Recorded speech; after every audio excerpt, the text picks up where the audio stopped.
नमस्ते।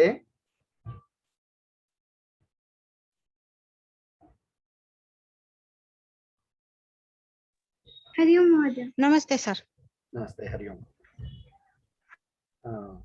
ನಿನ್ನೆ ಅಂದ್ರೆ ಕಳೆದ ಕ್ಲಾಸಿನ ಸಾರಾಂಶ ಹೇಳ್ತೀರಾ?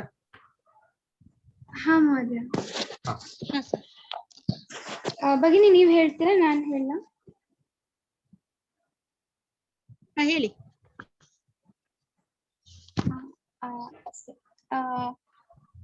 ಪ್ರಥಮ ಶ್ಲೋಕೆ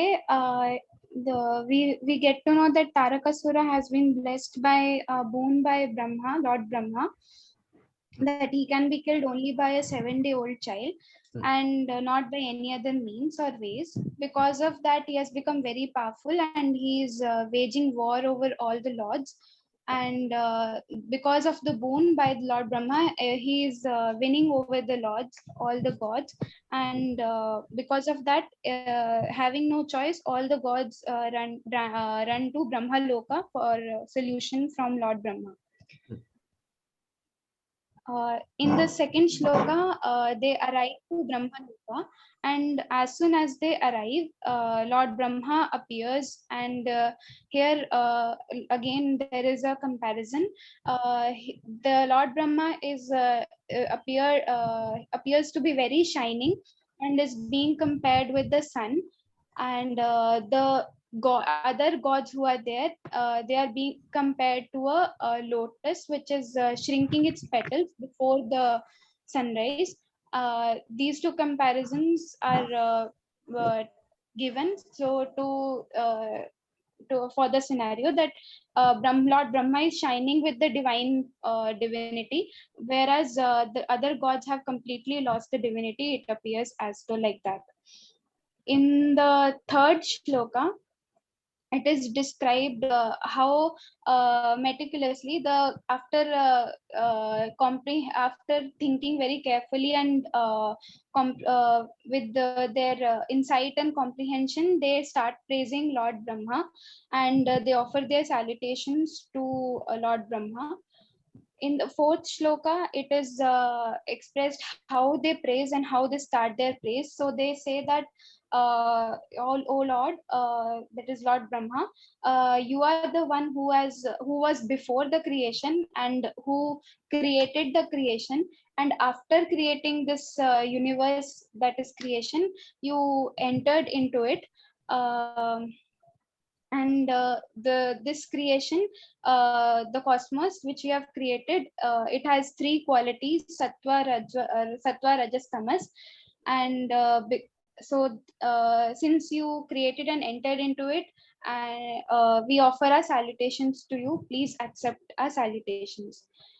In the fifth shloka, they further praise that Lord Brahma, that, oh Lord, you are the creator of Maya, which has three qualities as sattva, rajas, tamas. And having made this Maya, that is cosmos, you entered into it, and because of your entrance, the whole creation of living, non-living, movable and immovable has been created. So in short, to summarize, you are the reason, the only cause behind this whole creation. So you are very much worthy of our appreciation, so please accept our praise. मङ्गलश्लोकेन पुनः आरभामहे। अस्त्युत्तरस्यां दिशि देवतात्मा हिमालयो नाम नगाधिराजः पूर्वापरौ तोयनिधिव गाह्य स्थितः पृथिव्या इव मानदण्डः। आरನೇ श्लोक। तिसृभिः त्वम् अवस्थाभिः महिमानमुदीरयन् प्रलयस्थितिसर्गाणाम् एकः कारणतां गतः। पदविभाग।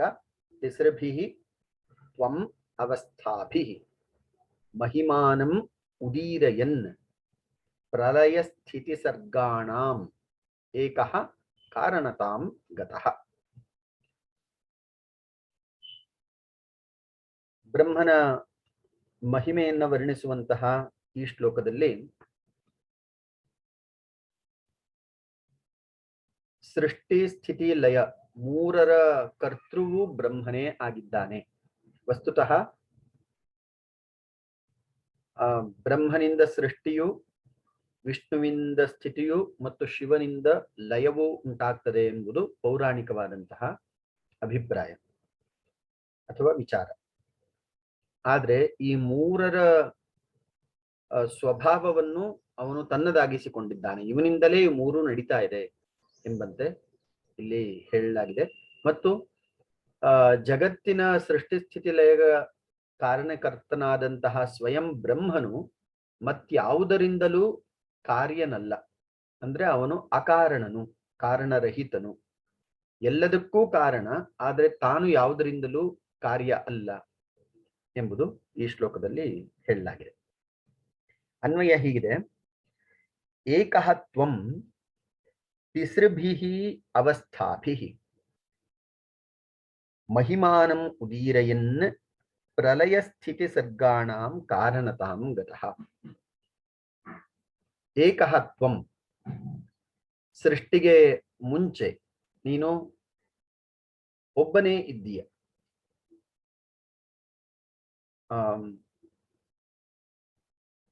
ಇಲ್ಲಿ ತತ್ಸೃಷ್ಟ್ವಾ ತದೇವ ಅನುಪ್ರಾವಿಶತ್ ಎಂಬಂತಹ ಉಲ್ಲೇಖಗಳು ಬರ್ತದೆ. ಹಾಗೆಯೇ ತಸ್ಮಾದ್ವಾ ಏತಸ್ಮಾದಾತ್ಮನ ಆಕಾಶ ಸಂಭೂತಃ ಆಕಾಶಾದ್ವಾಯು ವಾಯೋರಗ್ನಿಃ ಅಗ್ನೇರಾಪಃ ಅದ್ಭ್ಯಃ ಪೃಥಿವೀ ಪೃಥಿವ್ಯಾ ಓಷಧಯಃ ಓಷಧೀಭ್ಯೋನ್ನಂ. ಈ ಎಲ್ಲ ಮಂತ್ರಗಳು ಕೂಡ ಹಿಂದೆ ನಾವು ಚರ್ಚೆ ಮಾಡಿದ ಹಾಗೆ ಸೃಷ್ಟಿ ಕ್ರಮವನ್ನ ಹೇಳ್ತದೆ. ಮೊದಲು ತಸ್ಮಾದ್ವಾ ಏತಸ್ಮಾದ್ ಆತ್ಮನಃ ಆಕಾಶ ಸಂಭೂತಃ, ಆಕಾಶವನ್ನ ಸೃಷ್ಟಿ ಮಾಡಲಾಯಿತು ಪಂಚಭೂತಗಳಲ್ಲಿ ಮೊದಲು. ತದನಂತರ ಆಕಾಶಾದ್ವಾಯು ವಾಯೋ ಅಗ್ನಿಃ ಅಗ್ನೇಃ ಆಪಃ ಅದ್ಭ್ಯಃ ಪೃಥಿವೀ ಪೃಥಿವ್ಯಾಃ ಓಷಧಯಃ ಓಷಧೀಭ್ಯಃ ಅನ್ನಂ ಅನ್ನಾತ್ ಪುರುಷಃ. ಇದು ಪುರುಷ ಸೂಕ್ತದಲ್ಲಿ ನಮಗೆ ಸಿಗುವಂತಹ ಉಲ್ಲೇಖ. ಇದೇ ರೀತಿಯ ಉಲ್ಲೇಖ ಭಾಗವತದಲ್ಲೂ ಸಿಗುತ್ತೆ. ಭಾಗವತದಲ್ಲಿ ಎಲ್ಲವನ್ನೂ ಸೃಷ್ಟಿ ಮಾಡಿದಂತಹ ಪರಬ್ರಹ್ಮನಿಗೆ ಕೊನೆಗೆ ಒಂದು ರೀತಿಯ ಅಪೂರ್ಣತೆ ಕಾಡ್ತಾ ಇರ್ತದೆ. ಆಗ ಮನುಷ್ಯನನ್ನ ಸೃಷ್ಟಿ ಮಾಡಿ ತಾನು ಧನ್ಯತೆಯನ್ನು ಅನುಭವಿಸಿದ ಅನ್ನುವಂತಹ ಉಲ್ಲೇಖ ಭಾಗವತ ಪುರಾಣದಲ್ಲೂ ಕಂಡು ಬರ್ತದೆ. ಹೀಗೆ ಒಂದೊಂದು ಪುರಾಣಗಳಲ್ಲಿ ಅನೇಕ ಐತಿಹಾಸಿಕ ಗ್ರಂಥಗಳಾದಂತಹ ರಾಮಾಯಣ, ಮಹಾಭಾರತ ಮುಂತಾದ ಕಡೆಗಳಲ್ಲೆಲ್ಲ ಈ ರೀತಿಯ ಉಲ್ಲೇಖಗಳನ್ನ ಸ್ಥೂಲವಾಗಿ ಮತ್ತು ಸೂಕ್ಷ್ಮವಾಗಿಯೂ ನೋಡ್ಬೋದು. ತಿಸೃಭಿಃ ತ್ವಂ ಅವಸ್ಥಾಭಿಃ, ಸೃಷ್ಟಿ ಸ್ಥಿತಿ ಮತ್ತು ಲಯ ಎಂಬಂತಹ ಮೂರು ಅವಸ್ಥೆಗಳಿಂದ, ಅವಸ್ಥಾ ಎಂಬ ಶಬ್ದಕ್ಕೆ ಸ್ಥಿತಿ ಎಂಬ ಅರ್ಥ. ಮಹಿಮಾನಂ ಉದೀರಯನ್, ಬ್ರಹ್ಮದೇವರು ತನ್ನನ್ನೇ ತಾನು ಸೃಷ್ಟಿಕರ್ತ, ಸ್ಥಿತಿಕರ್ತ ಮತ್ತು ಲಯಕರ್ತನಾಗಿ ಪರಿಭಾವಿಸಿಕೊಂಡರು ಅಥವಾ ಆವಿರ್ಭವಿಸಿಕೊಂಡರು. ಹೀಗೆ ಮಹಿಮಾನಂ, ತನ್ನ ನಿಜ ಶಕ್ತಿಯನ್ನ ಹೀಗೆ ವ್ಯಕ್ತಪಡಿಸಿದರು. ನಿಜ ಅನ್ನುವಂತಹ ಶಬ್ದ ಸಂಸ್ಕೃತದಲ್ಲಿ ಸ್ವ ಅನ್ನುವಂತಹ ಅರ್ಥದಲ್ಲಿ ಪ್ರಯೋಗ ಇದೆ. ಉದಾಹರಣೆಗೆ ನಿಜ ಶಕ್ತಿ ಎಂಬ ಶಬ್ದಕ್ಕೆ ಕನ್ನಡದಲ್ಲಿ ನಿಜ ಎಂಬ ಶಬ್ದದ ಅರ್ಥಾಂತರದ ಪ್ರಯೋಗ ಇದೆ. ನಿಜ ಹೇಳುವೆನು, ನಿಜ ಹೇಳುವೆನು ಅಂದ್ರೆ ಸತ್ಯ ಹೇಳುವೆನು ಅನ್ನೋ ಅರ್ಥ ಬರ್ತದೆ. ಆದ್ರೆ ಸಂಸ್ಕೃತದಲ್ಲಿ ನಿಜ ಅಂದ್ರೆ ಸ್ವ, ತನ್ನ ಶಕ್ತಿಯನ್ನು ಅನ್ನುವಂತಹ ಅರ್ಥ ಇದೆ. ಹೀಗೆ ಸ್ವ ಮಹಿಮಾನಂ ಉದೀರಯನ್, ಉದೀರಯನ್ ಅನ್ನೋ ಶಬ್ದ ಇಲ್ಲಿ ಪ್ರಕಾಶಯನ್, ತನ್ನ ಶಕ್ತಿಯನ್ನ ತೋರ್ಪಡಿಸುತ್ತಾ ತಾನೇ ಸೃಷ್ಟಿಕರ್ತ, ಸ್ಥಿತಿಕರ್ತ ಮತ್ತು ಲಯಕರ್ತನಾಗಿ ಪ್ರಕಾಶಿಸಲ್ಪಡುತ್ತಾ. ಪ್ರಲಯ ಸ್ಥಿತಿ ಸರ್ಗಾಣಾಂ, ಪ್ರಲಯ ಸ್ಥಿತಿ ಸರ್ಗ, ಸರ್ಗ ನಾಮ ಉತ್ಪತ್ತಿ. ಇದು ವ್ಯುತ್ಕ್ರಮದಲ್ಲಿ ಕೊಡಲಾಗಿದೆ.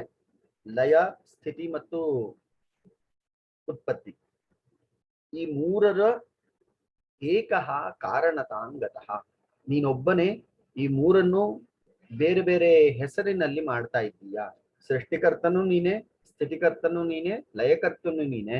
ಆದ್ರೆ ಇಷ್ಟೆಲ್ಲ ಸೃಷ್ಟಿ ಸ್ಥಿತಿ ಲಯಗಳನ್ನ ಮಾಡಿರುವಂಥದ್ದು ನಿನ್ನ ಮಹಿಮೆಯನ್ನ ಹೇಳುತ್ತೆ ಅಂತ ಹೇಳಿ ಈ ಶ್ಲೋಕದಲ್ಲಿ ಕವಿ ಹೇಳ್ತಾ ಇದ್ದಾನೆ. In 6th shloka, the poet says, are all the gods describing Lord Brahma in a very potential way. Lord Brahma is one who manifested himself in 3 different forms: the creator, the sustainer, and the annihilator. So in all these forms, he himself manifested. In other words, but for Brahma, the world would not have been created, sustained, and annihilated.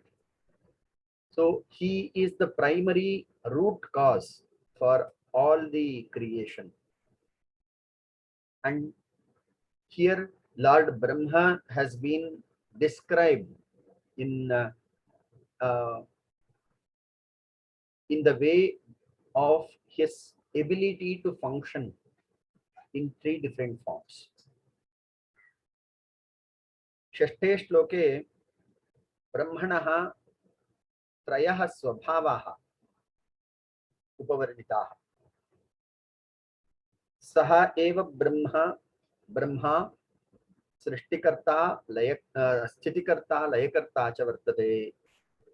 यस्य ब्रह्मणः सकाशात् समग्रः अयं प्रपञ्चः सृष्टः, समग्रः अयं जगद् विशेषः धृतः, समग्रा च इयं सृष्टिः विनाशतां प्राप्नोति. तादृशस्य ब्रह्मणः कार्यस्वरूपं वर्णयति अयं श्लोकः. ब्रह्मणः महिमानम् अनेक प्रकारेण श्लोकसरण्याम् उपवर्ण्यते. अस्मिन् श्लोके ब्रह्मणः शक्तिः का? सृष्टिशक्तिर्वर्तते, स्थितिधारणशक्तिर्वर्तते, लयशक्तिर्वर्तते इति शक्तिमुखेन ब्रह्मणः परिचयं, स्तुतिं, स्तवं, वर्णनं कुर्वन्तः सन्ति देवाः. पुनरेकवारं श्लोकं कथयामि. तिसृभिः त्वम् अवस्थाभिः महिमानम् उदीरयन् प्रलयस्थितिसर्गाणाम् एकः कारणतां गतः. सप्तमः श्लोकः.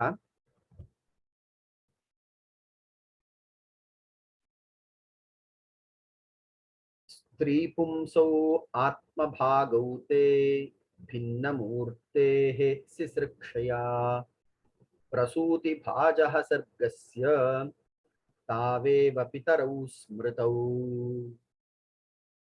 पदविभागः. स्त्रीपुंसौ एव आत्मभागौ ते भिन्नमूर्तेः सिसृक्षया प्रसूतिभाजः सर्गस्य तौ एव पितरौ स्मृतौ. ಈ ಶ್ಲೋಕದಲ್ಲಿ ಅನ್ವಯ ಹೀಗಿದೆ. ಸ್ತ್ರೀ ಪುಂಸೌ ಸಿಸೃಕ್ಷಯಾ ಭಿನ್ನಮೂರ್ತೆಃ ತೇ ಆತ್ಮಭಾಗೌ ಸ್ತಃ ತೌ ಏವ ಪ್ರಸೂತಿಭಾಜಃ ಸರ್ಗಸ್ಯ ಪಿತರೌ ಸ್ಮೃತೌ. ಇಲ್ಲಿ ಬ್ರಹ್ಮಾಂಡದ ಸೃಷ್ಟಿಯ ಬಗ್ಗೆ ಅನೇಕ ವಿಚಾರಗಳನ್ನ ಕವಿ ಪರಾಮರ್ಶೆ ಮಾಡಿದ್ದಾನೆ, ಪರೋಕ್ಷವಾಗಿ ಪರಾಮರ್ಶೆ ಮಾಡಿದ್ದಾನೆ. ಈ ಶ್ಲೋಕದಲ್ಲಿ ಪ್ರಕೃತಿ ಮತ್ತು ಪುರುಷರ ಪರಿಕಲ್ಪನೆಯನ್ನ ಸುಂದರವಾಗಿ ಕಟ್ಟಿಕೊಟ್ಟಿದ್ದಾನೆ. ಸಾಂಖ್ಯ ಮತ್ತು ಯೋಗ ದರ್ಶನಗಳ ಎರಡೂ ದರ್ಶನಗಳಲ್ಲಿಯೂ ಕೂಡ ಪ್ರಕೃತಿ ಪುರುಷರ ಕಲ್ಪನೆ ಇದೆ. ಪುರುಷಃ ಪುಷ್ಕರ ಪರಾಶವನ್ನಿರ್ಲಿಪ್ತಃ ಪ್ರಕೃತಿ ಕರ್ತ್ರಿ. ಪ್ರಕೃತಿಗೆ ತ್ರಿಗುಣಾತ್ಮಕವಾದಂತಹ ಮಾಯೆ ಅಂತ ಅದ್ವೈತಿಗಳು ಏನ್ ಹೇಳ್ತಾರೆ, ಅದನ್ನ ಸಾಂಖ್ಯರು ಪ್ರಕೃತಿ ಅಥವಾ ಯೋಗಿಗಳು ಪ್ರಕೃತಿ ಎಂಬುದಾಗಿ ಹೇಳ್ತಾರೆ. ಪುರುಷನು ಪುಷ್ಕರ ಫಲಾಶವನ್ನಿರ್ಲಿಪ್ತ, ಅವನು ಪುರುಷನಿಗೆ ಭೋಕ್ತೃತ್ವವನ್ನ ಮಾತ್ರ ಸಾಂಖ್ಯರು ಒಪ್ಕೊಳ್ತಾರೆ. ಈ ಸಾಂಖ್ಯ ದರ್ಶನಕ್ಕೆ ಪೂರಕವಾದಂತಹ ಈ ಶ್ಲೋಕವನ್ನ ನಾವು ನೋಡಬಹುದು. ಪ್ರಕೃತಿ ಪುರುಷರ ಕುರಿತಾದಂತಹ ವಿಚಾರಗಳು, ಸಿದ್ಧಾಂತಗಳು, ಇದು ಅನೇಕ ಪ್ರಾಚೀನ ಗ್ರಂಥಗಳಲ್ಲಿ ಮತ್ತು ಪಾಶ್ಚಾತ್ಯ ಗ್ರಂಥಗಳಲ್ಲಿಯೂ ನಾವು ನೋಡ್ಲಿಕ್ಕೆ ಸಾಧ್ಯ ಇದೆ. ಸೊ ಪ್ರಕೃತಿ ಮತ್ತು ಪುರುಷ ಈ ಎರಡು ತತ್ವಗಳು, ಸ್ತ್ರೀ ಪುರುಷರು ಹೇಗೆ ನಿಜ ಜೀವನದಲ್ಲಿ ತಮ್ಮ ಜೀವನವನ್ನು ನಡೆಸ್ತಾರೋ, ಅದೇ ರೀತಿ ಇಡೀ ಸೃಷ್ಟಿಯಲ್ಲಿಯೂ ಕೂಡ ಸ್ತ್ರೀ ತತ್ವ ಮತ್ತು ಪುರುಷ ತತ್ವ ಅಂತ ಇದೆ. ಈ ಎರಡು ತತ್ವಗಳು ಸೇರಿದಾಗ ಸೃಷ್ಟಿ ಆಗ್ತದೆ ಎಂಬಂತಹ ಪರಿಕಲ್ಪನೆಯನ್ನ ಅನೇಕ ತಾತ್ವಿಕ ದಾರ್ಶನಿಕರು ಕೊಟ್ಟಿರ್ತಾರೆ. ಅದರಲ್ಲಿ ಭಾರತೀಯ ದರ್ಶನದಲ್ಲಿ ಸಾಂಖ್ಯ ಮತ್ತು ಯೋಗ ದರ್ಶನಗಳು ಈ ವಿಚಾರವನ್ನ ವಿಸ್ತೃತವಾಗಿ ಚರ್ಚೆ ಮಾಡಿದೆ. ಸಾಂಖ್ಯರ ಪ್ರಕಾರ ಪ್ರಕೃತಿಯಲ್ಲಿ 24 ಗುಣಗಳು, ಪುರುಷನಲ್ಲಿ ಭೋಕ್ತೃತ್ವ ಎಂಬಂತಹ ಒಂದು ಅಂಶ, ಹೀಗೆ ಇವೆರಡೂ ಕೂಡ ಸೇರಿಕೊಂಡು ಸೃಷ್ಟಿ ಮಾಡ್ತವೆ ಎಂಬುದು ಅಲ್ಲಿ ಕೊಟ್ಟಂತಹ ಉದಾಹರಣೆ. ಹಾಗೆಯೇ ನಾವು ಮನುಸ್ಮೃತಿಯಲ್ಲಿ ನೋಡುವುದಾದ್ರೆ ದ್ವಿಧಾಕೃತ್ವ ಆತ್ಮಾನಃ,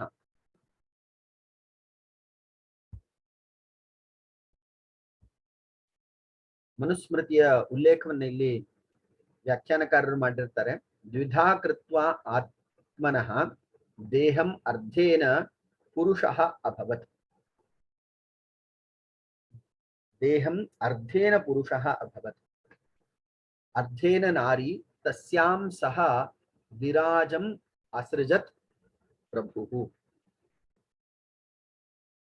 ನಾನಿಲ್ಲಿ ಬ್ಲೂ ಅಲ್ಲಿ ಹೈಲೈಟ್ ಮಾಡ್ತಾ ಇದ್ದೇನೆ, ಪ್ರಾಯಶಃ ನಿಮ್ಗೆ ಆ ಭಾಗಗಳು ಸ್ಪಷ್ಟ ಆಗ್ಲಿ ಅನ್ನೋ ಕಾರಣಕ್ಕಾಗಿ. ಅರ್ಧನಾರೀಶ್ವರರ ಕಲ್ಪನೆ ಇದೆಯಲ್ಲ, ಒಂದು ರೀತಿಯಲ್ಲಿ ಅರ್ಧನಾರೀಶ್ವರರ ಕಲ್ಪನೆಯನ್ನ ಈ ಶ್ಲೋಕ ಹೇಳ್ತದೆ. ಸೃಷ್ಟಿಕರ್ತನು ತನ್ನನ್ನೇ ತಾನು ಅರ್ಧ ಭಾಗ ಸ್ತ್ರೀಯಾಗಿಯೂ ಅರ್ಧ ಭಾಗ ಪುರುಷನಾಗಿಯೂ ನಿರ್ಮಿಸಿಕೊಂಡ ಎಂಬಂತಹ ಉಲ್ಲೇಖ ಈ 7ನೇ ಶ್ಲೋಕದಲ್ಲಿ ಅದಕ್ಕೆ ಸಂಬಂಧಪಟ್ಟಂತಹ ಪರೋಕ್ಷ ಪರಾಮರ್ಶೆಯನ್ನ ಕವಿ ಮಾಡಿರ್ತಾನೆ. ಸ್ತ್ರೀ ಪುಂಸೌ ಏವ ಆತ್ಮಭಾಗವು ತೇ ಭಿನ್ನಮೂರ್ತೆ ಸಿಸೃಕ್ಷಯ. ಈ ಸಿಸೃಕ್ಷ ಅನ್ನುವ ಶಬ್ದ ಇಚ್ಛಾರ್ಥದಲ್ಲಿ ಸನ್ ಪ್ರತ್ಯಯ. ಸಿಸೃಕ್ಷಯ ಸ್ರಷ್ಟುಂ ಇಚ್ಛೆಯ, ಸೃಷ್ಟಿ ಮಾಡಲು ಇಚ್ಛಿಸಿ, ತೃತೀಯ ವಿಭಕ್ತಿ ಏಕವಚನ. ಇಚ್ಛಾರ್ಥೆ ಸನ್ ಪ್ರತ್ಯಯ, ಇದು ಹಿಂದೆನೂ ಚರ್ಚೆಗೆ ಬಂದಿತ್ತು, ನಿಮ್ಗೆ ಮತ್ತೆ ಗಮನಕ್ಕೆ ತರ್ತಾ ಇದ್ದೇನೆ. ಆದಿಪುರುಷನಾದಂತಹ ಬ್ರಹ್ಮನು ಸ್ತ್ರೀ ಪುಂಸೌ ಏವ ಆತ್ಮಭಾಗವುತೆ, ತನ್ನನ್ನ ತಾನು ಸ್ತ್ರೀಯಾಗಿಯೂ ಪುರುಷನಾಗಿಯೂ ಪ್ರಕಾಶಿಸಿಕೊಂಡನು. ಭಿನ್ನಮೂರ್ತೆ ಸಿಸೃಕ್ಷಯ, ತನ್ನನ್ನ ಎರಡು ವಿಭಿನ್ನ ರೂಪಗಳಾಗಿ ಅವನು ಪ್ರಕಾಶಗೊಂಡನು. ಪ್ರಸೂತಿ ಭಾಜ ಸರ್ಗಸ್ಯ ತೌ ಏವ ಪಿತರೌ ಸ್ಮೃತೌ. ಈ ಇಡೀ ಸೃಷ್ಟಿಯ ಪಿತರೌ, ತಂದೆ ತಾಯಿ ಸ್ಥಾನದಲ್ಲಿರುವಂಥವರು, ಬ್ರಹ್ಮನಿಂದ ಸೃಷ್ಟಿಸಲ್ಪಟ್ಟಂತಹ ಪುರುಷ ಶಕ್ತಿ ಮತ್ತು ಸ್ತ್ರೀ ಶಕ್ತಿ, ಈ ಎರಡು ಶಕ್ತಿಗಳು.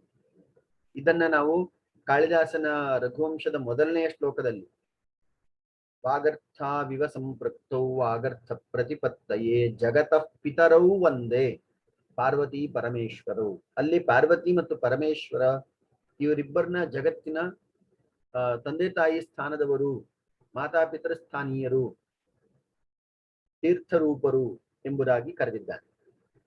ಈಗ ನಾವು ಗಮನಿಸಬೇಕಾದದ್ದು ಸೃಷ್ಟಿ ಪ್ರಕ್ರಿಯೆಯ ವಿಚಾರದಲ್ಲಿ ಸ್ತ್ರೀ ಮತ್ತು ಪುರುಷರ ಸಹಯೋಗ ಸಂಯೋಗದಿಂದ ಹೇಗೆ ಸಾಧ್ಯವಾಗ್ತದೋ ಅದೇ ರೀತಿ ಸ್ತ್ರೀ ತತ್ವ ಮತ್ತು ಪುರುಷ ತತ್ವದಿಂದ ಸೃಷ್ಟಿಯಾಯಿತು ಎಂಬುದು ಈ ಶ್ಲೋಕದ ತಾತ್ಪರ್ಯ. ಪ್ರಸೂತಿ ಭಾಜ ಸರ್ಗಸ್ಯ, ಸರ್ಗಃ ನಾಮ ಉತ್ಪತ್ತಿ, ಸರ್ಗಸ್ಯ ತೌ ಏವ ಪಿತರೌ ಸ್ಮೃತೌ, ಪಿತರೌ ಮಾತಾ ಚ ಪಿತಾ ಚ ಪಿತರೌ. ಪಿತರೌ ಶಬ್ದವು ಎರಡು ತಂದೆ ತಾಯಿಗಳು ಅಂತಲ್ಲ, ಪಿತಾ ಪಿತರೌ ಪಿತರಃ, ಅಲ್ಲೂ ಕೂಡ ನಮ್ಗೆ ಪ್ರಥಮ ವಿಭಕ್ತಿ ದ್ವಿವಚನದಲ್ಲಿ ಪಿತೃ ಶಬ್ದದಲ್ಲಿ ಪಿತರೌ ಎಂಬ ರೂಪ ಸಿಗ್ತದೆ. ಆದ್ರೆ ಇಲ್ಲಿ ಪಿತರೌ ಎಂಬ ಶಬ್ದವು ಮಾತಾಚ ಪಿತಾಚ ಪಿತರೌ ಏಕಶೇಷ ಸಮಾಸ. ಹೀಗೆ ಪರಬ್ರಹ್ಮನ ಮಹಿಮೆ ಅನಂತವಾದದ್ದು ಎಂಬುದಾಗಿ ಇಲ್ಲಿ ವರ್ಣಿಸಲಾಗಿದೆ. In the 7th shloka, all the gods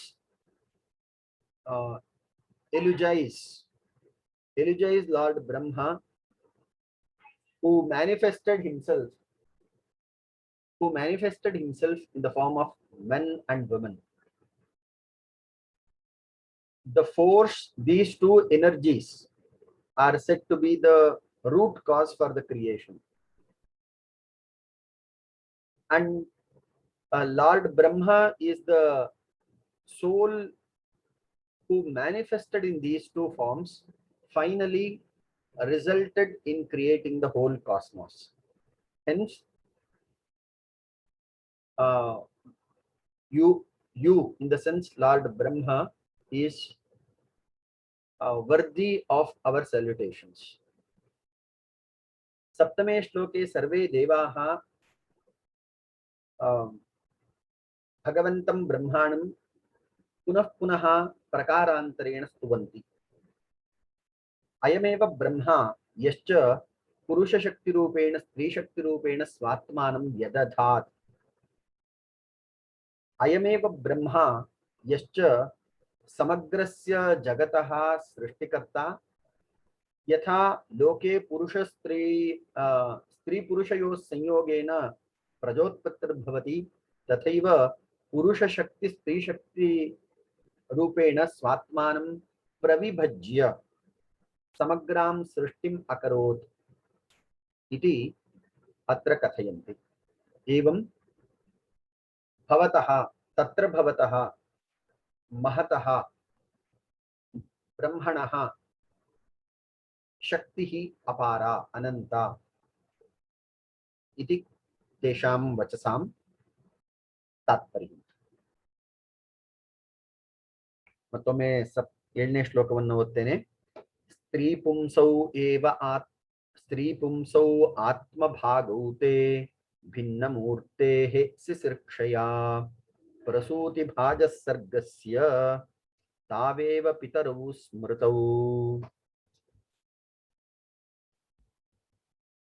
ಮುಂದಿಂದು 8ನೇ ಶ್ಲೋಕ.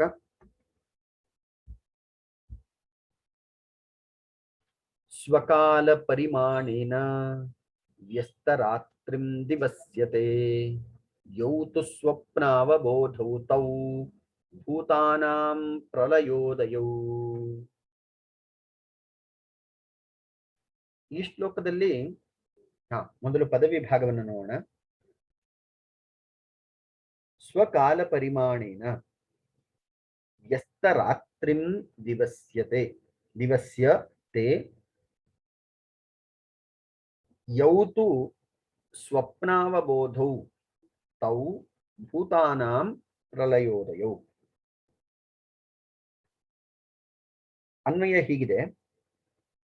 ಸ್ವಕಾಲ ಪರಿಮಾಣೇನ ವ್ಯಸ್ತರಾತ್ರಿಂ ದಿವಸ್ಯ ತೇ ಯೌತು ಸ್ವಪ್ನ ಅವಬೋಧೌ ಭೂತಾನಾಂ ಪ್ರಲಯೋದಯೌ. ಇಲ್ಲಿ ಪರಬ್ರಹ್ಮನ ಕಾಲ ಎಷ್ಟು ಅಗಾಧವಾದದ್ದು ಎಂಬುದನ್ನ ವರ್ಣಿಸ್ತಾ ಇದ್ದಾನೆ ಕವಿ. ಒಂದು ಸೃಷ್ಟಿ ಮತ್ತು ಲಯವು ಇಡೀ ಭೂಮಂಡಲದ ಅಥವಾ ಪ್ರಕೃತಿಯ ಸೃಷ್ಟಿ ಮತ್ತು ಲಯವು ಹಗಲು ಮತ್ತು ರಾತ್ರಿಯಂತೆ ಬ್ರಹ್ಮನಿಗೆ ಎಂಬುದಾಗಿ ಇಲ್ಲಿ ವರ್ಣನೆ ಇದೆ.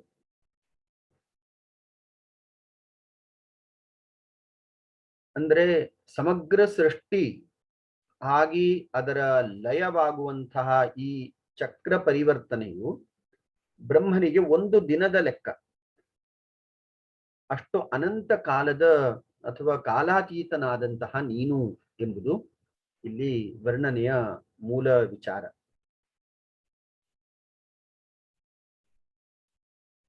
ಹೇಗಿದೆ ನೋಡಿ ವರ್ಣನೆ. ಸ್ವಕಾಲ ಪರಿಮಾಣೇನ, ನಿನ್ನ ಲೆಕ್ಕದ ಪ್ರಕಾರ ಇಡೀ ಭೂಮಂಡಲದ ಸೃಷ್ಟಿ ಅಥವಾ ಇಡೀ ಜಗತ್ತಿನ ಸೃಷ್ಟಿಯು ನಿನ್ನ ಲೆಕ್ಕದ ಪ್ರಕಾರ ಒಂದು ದಿನ, ಇಡೀ ಜಗತ್ತಿನ ನಾಶವು ಪ್ರಳಯವು ಒಂದು ರಾತ್ರಿ ಇದ್ದ ಹಾಗೆ. ಹೀಗೆ ಹಗಲು ರಾತ್ರಿಗಳು ನಿನಗೆ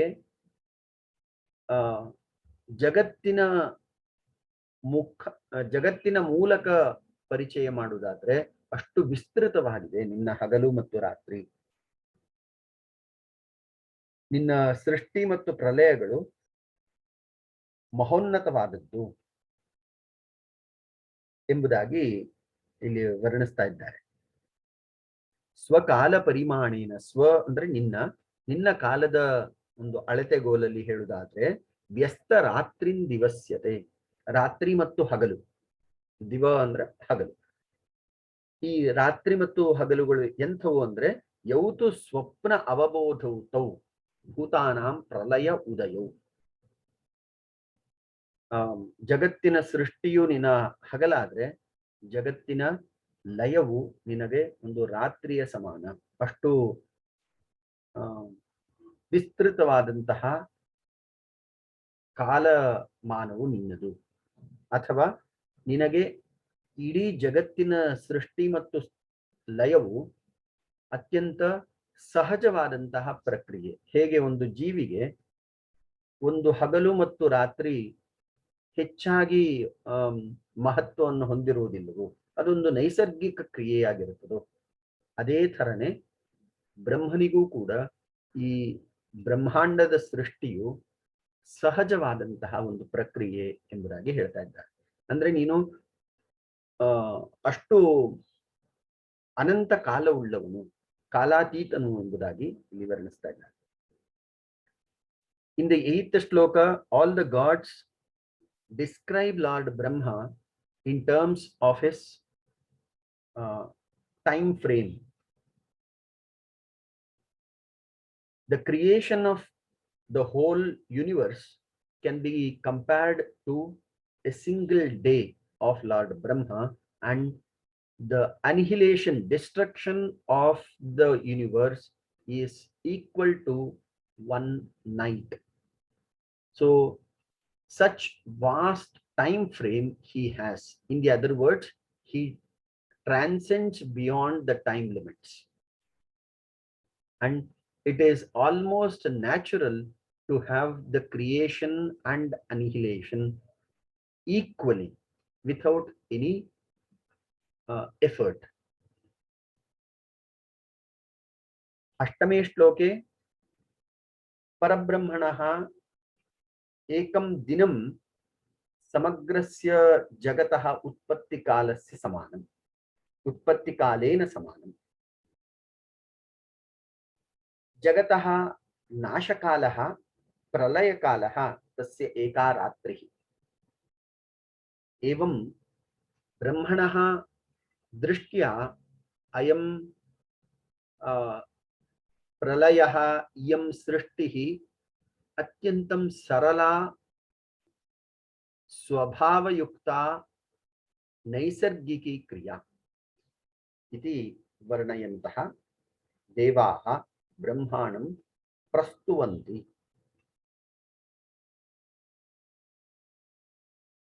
ಒಮ್ಮೆ ಓದ್ತೇನೆ ಶ್ಲೋಕ.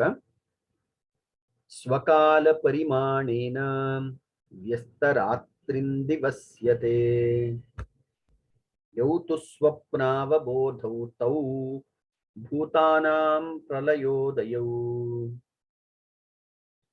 9ನೇ ಶ್ಲೋಕಕ್ಕೆ ಹೋಗುವ. ಜಗದ್ಯೋನಿಃ ಅಯೋನಿಸ್ತ್ವಂ ಜಗದಂತೋ ನಿರಂತಕಃ ಜಗದಾದಿಃ ಅನಾದಿಸ್ತ್ವಂ ಜಗದೀಶೋ ನಿರೀಶ್ವರಃ. ಪದವಿಭಾಗ.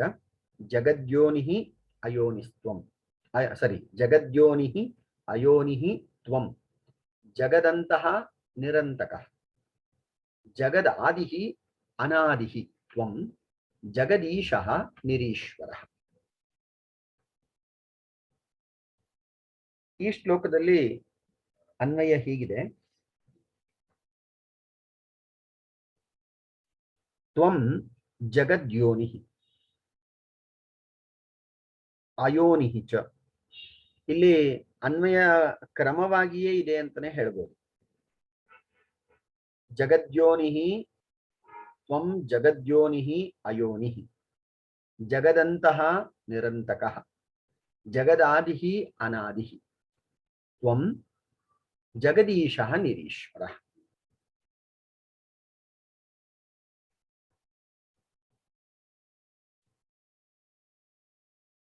ಉಳಿದಂತಹ ಎಲ್ಲ ಜೀವಿಗಳು ಅಥವಾ ಪದಾರ್ಥಗಳನ್ನ ಗಮನಿಸಿದ್ರೆ ಅದು ಯಾವುದೋ ಒಂದು ಮೂಲದಿಂದ ಉತ್ಪತ್ತಿಯಾಗಿರ್ತದೆ.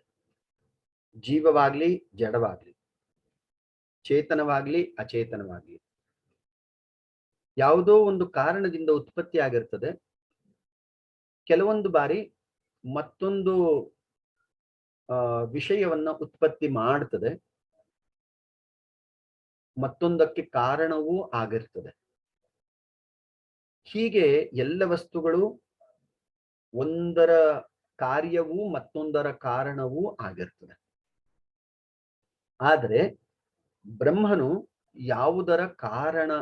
ಯಾವುದರ ಕಾರ್ಯವೂ ಅಲ್ಲದೆ ಸಮಗ್ರ ಸೃಷ್ಟಿಯ ಕಾರಣೀಭೂತನಾಗಿದ್ದಾನೆ. ಇದನ್ನ ಇಲ್ಲಿ ಹೇಳಲಾಗಿದೆ. ಜಗದ್ಯೋನಿಃ ಹೇತುರ್ನ ಕಾರಣಂ ಬೀಜಂ ನಿದಾನಂತ್ವಾದಿ ಕಾರಣಂ.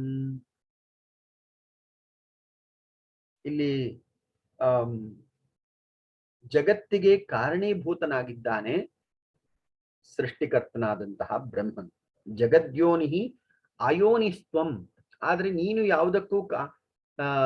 ಯಾವುದರಿಂದಲೂ ಉತ್ಪತ್ತಿ ಆಗ್ಲಿಲ್ಲ, ಅಕಾರಣನು ನೀನು.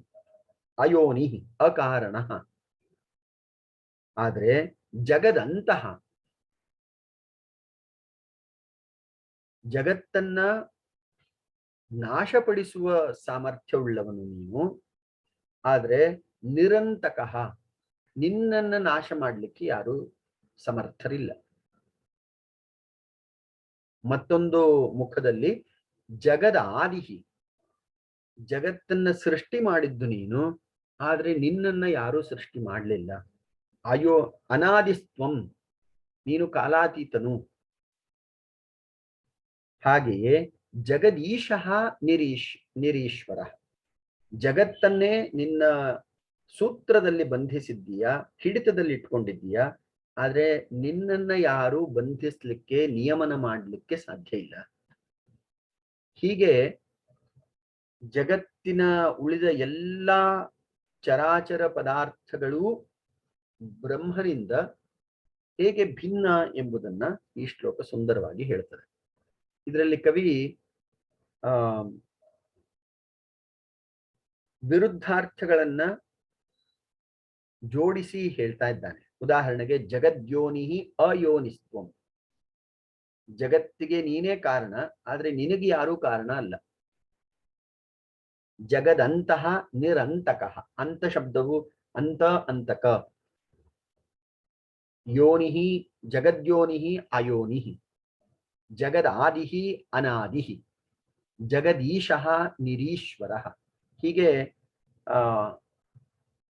ಪರಸ್ಪರ ವೈರುಧ್ಯ ಇರುವಂತಹ ಗುಣಗಳನ್ನ ಇಲ್ಲಿ ಹೇಳ್ತಾ ಇದ್ದಾನೆ. ಹೀಗೆ ಪರಮೇಶ್ವರನು ಅಥವಾ ಪರಬ್ರಹ್ಮನು ಎಲ್ಲ ಚರಾಚರ ವಸ್ತುಗಳಿಗಿಂತ ಜೀವಿಗಳಿಗಿಂತ ವಿಭಿನ್ನನು ಶ್ರೇಷ್ಠನು ಎಂಬುದು ತಾತ್ಪರ್ಯಾರ್ಥ. In the 9th shloka, the poet gives a series of comparison between Lord Brahma and rest of the world. Lord Brahma is one who created the world, but he is not the creation of something else. Lord Brahma is the one who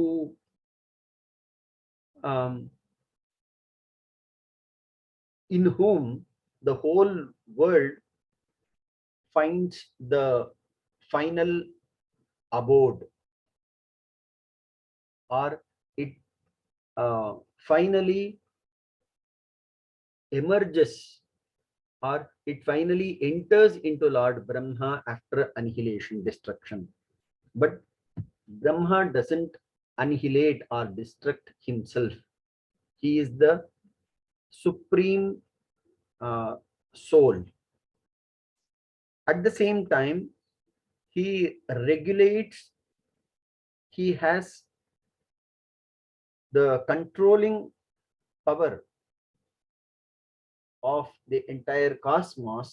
On the other hand, he is not being controlled by any forces. He is uncontrolled, unregulated. Hence, Lord Brahma is completely different from rest of the world. That is the beauty, uniqueness, speciality of him and him alone. नवमे श्लोके ब्रह्मणः स्वभावं स्वरूपं वर्णयन् कथं सः तदितरेभ्यः वस्तुभ्यः पदार्थेभ्यः विशिष्टः इति कथ्यते. जगतः कारणीभूतः सन्नपि ब्रह्मा स्वयं कस्यचित् कार्यं न. जगतः नियामकः ब्रह्मा स्वयं न केनचित् नियमितः. जगतः प्रलयस्थानं ब्रह्मा स्वयं न विनश्यति. एवं ब्रह्मा सर्वेभ्यः अपि तदितरेभ्यः तद्भिन्नेभ्यः पदार्थेभ्यः विशिष्टः ವ್ಯತಿರಿಕ್ತಃ ಚ. 9ನೇ ಶ್ಲೋಕವನ್ನು ಕೊನೆಯಲ್ಲಿ ಒಮ್ಮೆ ಓದ್ತೇನೆ. ಜಗದ್ಯೋನಿಃ ಅಯೋನಿಸ್ತ್ವಂ ಜಗದಂತೋ ನಿರಂತಕಃ ಜಗದಾದಿಃ ಅನಾದಿಸ್ತ್ವಂ ಜಗದೀಶೋ ನಿರೀಶ್ವರಃ. ನಮ್ಮ ಸಮಯ ಮುಗಿತಾ ಬಂತು, ಮತ್ತೆ ರೀಜಾಯ್ನ್ ಆಗೋಣ. ಇವತ್ತು ಒಳ್ಳೆ ಸಂಖ್ಯೆಯಲ್ಲಿ ಹೆಚ್ಚಿನವರು ಉಪಸ್ಥಿತರಿದ್ದೀರಿ, ತುಂಬಾ ಸಂತೋಷ. ಪ್ರತಿದಿನ ಹೀಗೆ ಆಗ್ಲಿ. ಮತ್ತೆ ರೀಜಾಯ್ನ್ ಆಗೋಣ.